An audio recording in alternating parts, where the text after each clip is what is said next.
আমরা অধিকাংশ সময় খারাপ থাকি, তাই না? কারণে অকারণে মন খারাপ হয়ে যায়। যাই তো?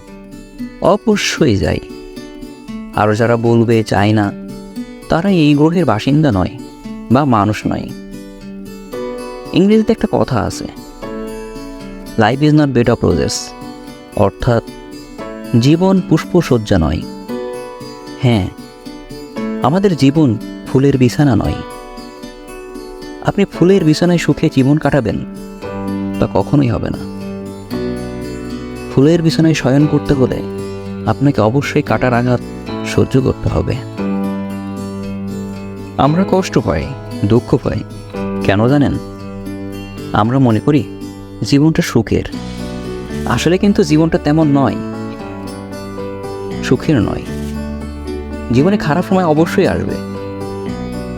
আপনি কোনো কাজে ব্যর্থ হতে পারেন, আপনার আপনজন আপনাকে কষ্ট দিতে পারে, প্রিয়জন ছেড়ে চলে যেতে পারে, অপমান করতে পারে। এই সব মিলিয়েই জীবন। জীবনে একতরফা সুখ থাকবে সেটা কখনোই চিন্তা করবেন না। দুঃখ আপনাকে পেতেই হবে। কিন্তু আমাদের সমস্যা হচ্ছে আমরা সবসময় সুখের আশা করি, সুখের পিছনে ছুটি। দুঃখ যে আমাদের জীবনের অংশ সেটা আমরা ভুলেই যাই। আর এই ভুলে যাই বলেই আমরা দুঃখকে গ্রহণ করতে পারি না, মেনে নিতে পারি না। যখন দুঃখ আসে আমরা কষ্ট পাই, হতাশ হয়ে যাই, ডিপ্রেশনে ভুগি।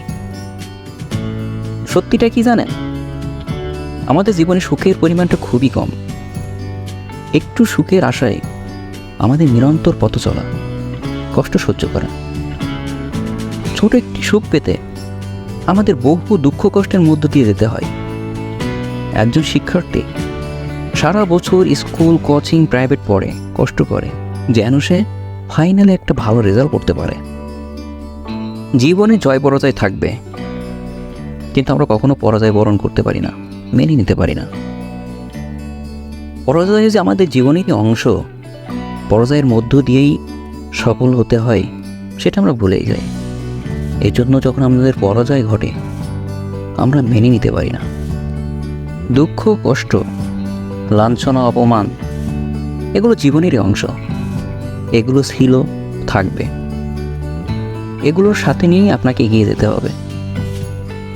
আপনি যদি চিন্তা করেন যে আপনি সারা জীবন সুখ উপভোগ করবেন, তাহলে দিন শেষে দেখবেন আপনি দুঃখের সাগরে ভেসে বেড়াচ্ছেন, সুখ বলে আপনার জীবনে কিছুই নাই। আপনি যদি নিজেকে বোঝাতে পারেন দুঃখ কষ্টগুলো আমাদের জীবনের অংশ, এগুলো অবশ্যই ঘটবে, তাহলে দেখবেন আপনার যে কষ্ট পাওয়াটা, হতাশায় ভোগা, এটা কিছু হলেও কমবে।